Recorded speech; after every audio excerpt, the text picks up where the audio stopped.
service above self, to help mostly the least of our brethren. Good day, everyone. I'm attorney Filomeno Arevalo Arteche III. I'm 66 years old and I'm a lawyer by profession. We need to uphold truth and justice, and that's the role of a lawyer, especially helping the poor. Walang pambayad sa abogado, I accept their case. Almost every day, I have court hearings and several meetings with my clients. So it's quite stressful, pero I'm happy with what I'm doing. I'm a senior citizen. So as senior citizens, normally, vulnerable na yan sa mga sakit.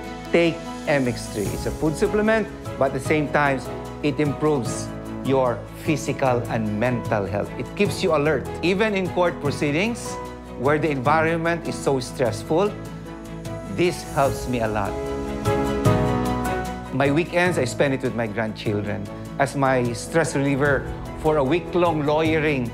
Before I reached the age of 70, great-grandfather na ako.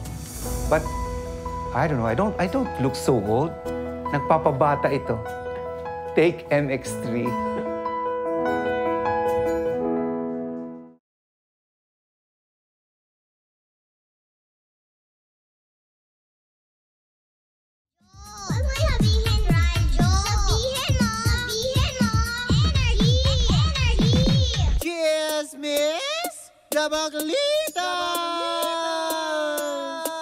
With Tita Cora and Kapitana Sisa. Same, pero iba. Tayo pa rin po ang number 106.7 Energy FM. Pangga, wag mong sabihin radyo. Sabihin mo. O, diba? Sa lahat pa din po ng mga nakatutok sa atin na hello po sa inyong lahat. Bumati ka muna. O, diba? Uy, gusto nyo rin ba talaga? Ito, meron sasabi ko lang gusto nyo bang manalo ng instant pera? Oo. Diba? Sa lahat na nakatutok sa atin. Abangan. Ay, oo nga. Mukhang mamimigay na naman tayo ng pera. Tama. Antabayanan nyo yan dahil may sorpresa tayong hatid mula sa Bingo Plus. Correct. Diba? Antabayanan nyo yan. Huy, alam mo, Mari. O ano? Wala lang. Wala sinabi. Gusto ko yun, yung mga ganun, diba? Hindi. May mga nagbulong-bulong na naman sa akin. Na ano? At mga nag-send na naman ng mga kung ano-anong mga natatakot screen ako sa mga bulong-bulong na yan. Ay nako, tigilan mo. Magbasbas ka ng tubig na may asin. Baka mausog palipad hangin yun. May dalang pamalasan. Anek lang. Eto nga, may chika na naman. Nakahapon nga ay may mga chika itong sila Nanay Christy daw sa kanilang programa. Na kesyo daw itong si Meme Vice Ganda ay namimili ng joke sa comedy bar. Hindi ba parang kailangan pa ba niya yun? Hindi ba doon siya galing? Ganyan yung picture. Bakit naman ganyan? Yung nasa comedy bar pa si Meme. Yung mga ganyan. Akala ko tuloy siya. Ayan na siya ngayon. Laki ng pinagbago. Akala ko yun yung hindi. Yung pinutakti din. Yun na nga pag-usapan natin. Diba? Yun ang chika ng chika ni Nay Christy. At saka nung partner niya sa radyo. Na namimili ng joke? Paano namimili ng jokes? Parang 1,000 daw ang bayad. Saan? Sa bawat joke na bibitawan ni Mimi. Binibili niya daw sa mga stand-up comedian. Kung ano yung mga parang punchline, mga latest, gano'n. May kilala ko na gano'n ang ginagawa pero hindi si Meme Vice Ganda. Kasi binabayaran siya? Oo. Parang yung... Hindi, may mga kilala akong ganyan na nasa TV na na hindi namimili, actually hinihigop lang.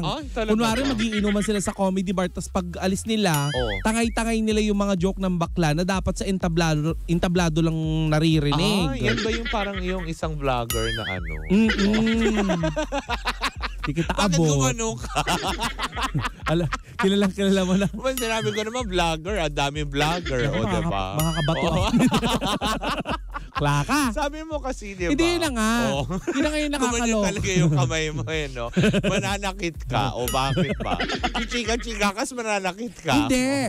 Ang nakakaloka lang dito, saan kaya nakuha nila Feeling ko, nakuha ni Nanay Christy yung chika na yun doon sa niya, katandem siguro niya. Sa mga bitter na sa mga bitter na dating nakatrabaho ni Meme. Hoy, alam mo, tinatanong nga nila kung itong si Romel Chica daw ay may masamang experience. May nakita kong comment doon sa kanyang i-shinare.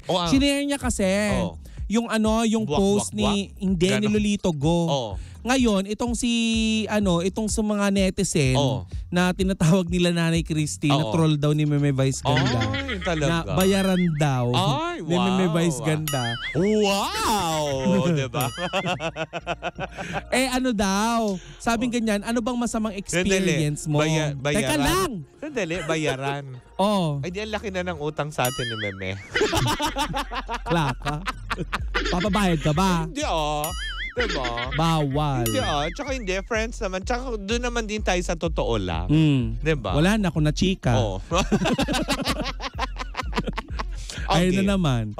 Tapos, yun na nga. Hindi ko na alam kung sa ko'y dudugtong. Klaka. Hindi, ang chika nga doon, sinasabi nga nila doon sa comment section, na itong si Romel Chica daw, may mukhang may sama ng loob ba? Dahil hindi na daw nawala sa laging topic daw nila si Meme Vice Ganda. Baka kasi alam mo yun, na parang tipong, baka gusto lang din nilang, kasi Meme, pansinin mo na nga sila. Hindi ba, pinapansin na nga, di ba? Pinaparinggan pa. By the way, Mare, kaya naman nila na pag-usapan itong si Meme Vice Ganda dahil may kumakalat daw di umano na si Meme Vice Ganda daw ay nagre-rena-renahan na sa GMA7. Gayong ang pinaka-reyna daw sa GMA7 ay si Marian Rivera. Tama. Totoo naman talaga. Kumaga parang, saan naman nila nakuha na naman yan? Siguro dahil inupuan ni Meme yung logo. Oo, dahil umupo lang dun sa logo. Di sumabit din kayo doon. Uy, taga 5 sila. Doon sila sa Bilo. Hindi, di ba?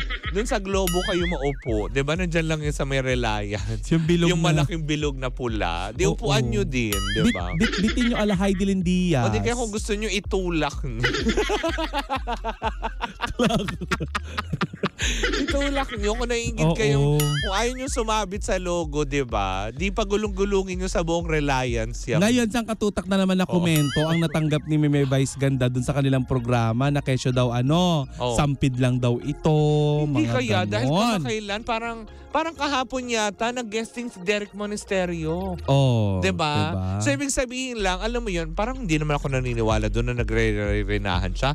Kasi parang lahat tinatanggap nila kung ano yung bigay ng, syempre, diba? Kung magasa nangungupahan, diba? Susunod ka sa palisiya nung nagpapaupa sa'yo. At saka ibinibigay ni Meme Vice Ganda yung hinihingi ng pagkakataon. Tama. Kasi nga nakikisukob nga sila, diba? O sabihin na natin nakikisukob.